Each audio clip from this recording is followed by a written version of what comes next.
वित्त मंत्री निर्मला सीतारमण ने शनिवार को संसद में बजट पेश किया। उन्होंने मिडिल क्लास के लिए कई बड़े ऐलान किए।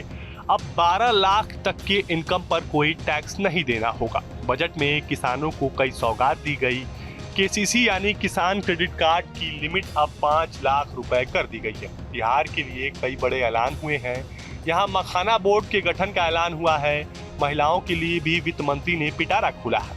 कैंसर जैसी गंभीर बीमारी की 36 दवाओं को कस्टम ड्यूटी से बाहर किया गया है।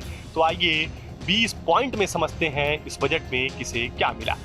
प्रधानमंत्री धन्य धान्य कृषि योजना। वित्त मंत्री ने ऐलान किया कि हमारी सरकार राज्यों की भागीदारी से प्रधानमंत्री धन्य धान्य कृषि योजना शुरू करेगी। इस योजना में 100 जिलों को शामिल किया जाएगा। इसमें 1.7 करोड़ किसानों को सीधे मदद मिलने की संभावना है। असम के नामरूप में 12.7 लाख मीट्रिक टन की वार्षिक क्षमता वाला प्लांट लगाया जाएगा। पूर्वी क्षेत्र में बंद पड़े 3 यूरिया प्लांट को फिर से खोला गया है। यह यूरिया उत्पादन में आत्मनिर्भरता की ओर कदम है। इंटरप्रेन्योरशिप के लिए स्टार्टअप के फंड के लिए नए फंड की व्यवस्था होगी। 10,000 करोड़ रुपए के मौजूदा सरकारी योगदान के अतिरिक्त 10,000 करोड़ रुपए का नया योगदान दिया गया है। फुटवेयर और लेदर सेक्टर के लिए इस सेक्टर के लिए फोकस प्रोडक्ट स्कीम शुरू की जाएगी ताकि फुटवेयर और लेदर क्षेत्र में प्रोडक्टिविटी, क्वालिटी और कंपटीशन को बढ़ावा मिले। बिहार में राष्ट्रीय खाद्य प्रौद्योगिक उद्यमिता एवं प्रबंधन संस्थान खोला जाएगा। इससे किसानों के उत्पाद की गुणवत्ता बढ़ाकर उनकी आय में बढ़ोतरी होगी। इससे युवाओं के लिए रोजगार के अवसर पैदा होंगे। ऑनलाइन प्लेटफॉर्म के लिए काम कर रहे गिग कामगारों को ई श्रम पोर्टल पर रजिस्टर करके पहचान पत्र दिया जाएगा।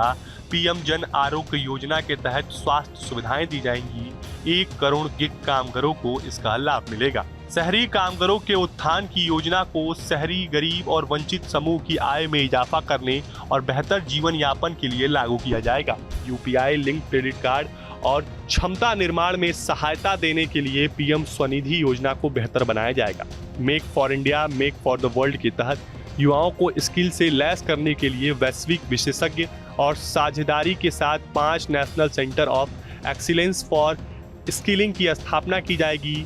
2014 के बाद शुरू हुई 5 आईआईटी में 6500 अतिरिक्त छात्रों के लिए शिक्षा सुविधा देने के लिए अतिरिक्त इंफ्रास्ट्रक्चर का निर्माण किया जाएगा।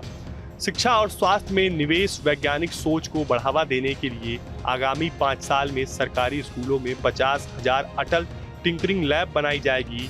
भारत नेट परियोजना के तहत ग्रामीण क्षेत्रों के सभी सेकेंडरी स्कूलों और प्राथमिक स्वास्थ्य केंद्रों में ब्रॉडबैंड कनेक्टिविटी उपलब्ध कराई जाएगी। भारतीय खिलौनों को दुनिया में पहचान दिलाने के लिए क्लस्टर, हुनर और निर्माण का माहौल मुहैया कराने पर फोकस, ताकि अच्छी और अनोखे स्कीम्स के खिलौने बनाए जा सके।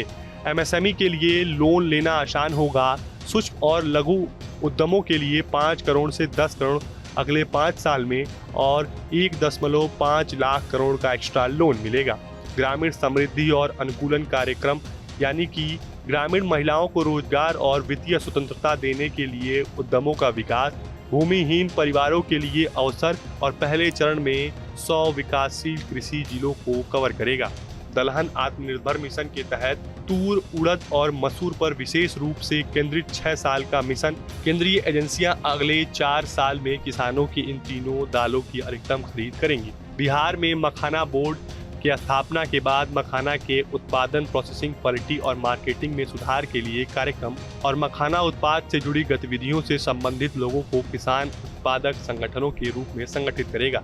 बीजों के लिए राष्ट्रीय मिशन के तहत अच्छी पैदावार के लिए रिसर्च के लिए आवश्यक माहौल बनाना, फसल को कीड़ों से बचाने के लिए और जलवायु अनुकूल उच्च पैदावार वाले बीजों को विकास और प्रसार करना। अंडमान निकोबार और लक्षद्वीप पर खासकर फोकस, मछली पालन के क्षेत्र को बढ़ावा देना, साथ ही समुद्री क्षेत्र में उन क्षेत्रों पर फोकस करना जो अभी तक अनछुए या जिन्हें हम कम पहचान मिली है। कपास उत्पादकता मिशन के तहत देश के पारंपरिक वस्त्र क्षेत्र में नई जान फूंकने के लिए कपास की आपूर्ति और किसानों की आय में सुधार सुनिश्चित करना। 5 साल के इस मिशन में कपास की खेती की क्वालिटी और प्रोडक्शन में काफी सुधार होगा। 36 लाइफ सेविंग दवाएं होंगी सस्ती। 36 लाइफ सेविंग दवाएं 100% कस्टम ड्यूटी फ्री। बीमा क्षेत्र में एफडीआई सीमा 74% से बढ़ाकर 100% की जाएगी। सरकार ग्रामीण क्षेत्रों में इंडिया पोस्ट पेमेंट बैंक की सेवा को गहरा और विस्तारित करेगी। बिहार में ग्रीनफील्ड एयरपोर्ट के तहत वित्त मंत्री ने कहा कि बिहार में ग्रीनफील्ड एयरपोर्ट बनेगा और पश्चिम कोसी नहर के लिए वित्तीय मदद दी जाएगी। 12 लाख तक की आय पर कोई टैक्स नहीं, इनकम टैक्स पर सरकार ने बड़ा ऐलान किया है। अब 12 लाख तक की आय पर कोई कर नहीं लगेगा। 12 लाख से 16 लाख तक की आय पर मात्र 15% टैक्स लगेगा। फिलहाल आपको हमारा वीडियो कैसा लगा हमें कमेंट बॉक्स में जरूर बताएं। देश और दुनिया की तमाम यूपी उत्तराखंड की हर छोटी बड़ी खबर के लिए न्यूज़ स्टेट चैनल को सब्सक्राइब करना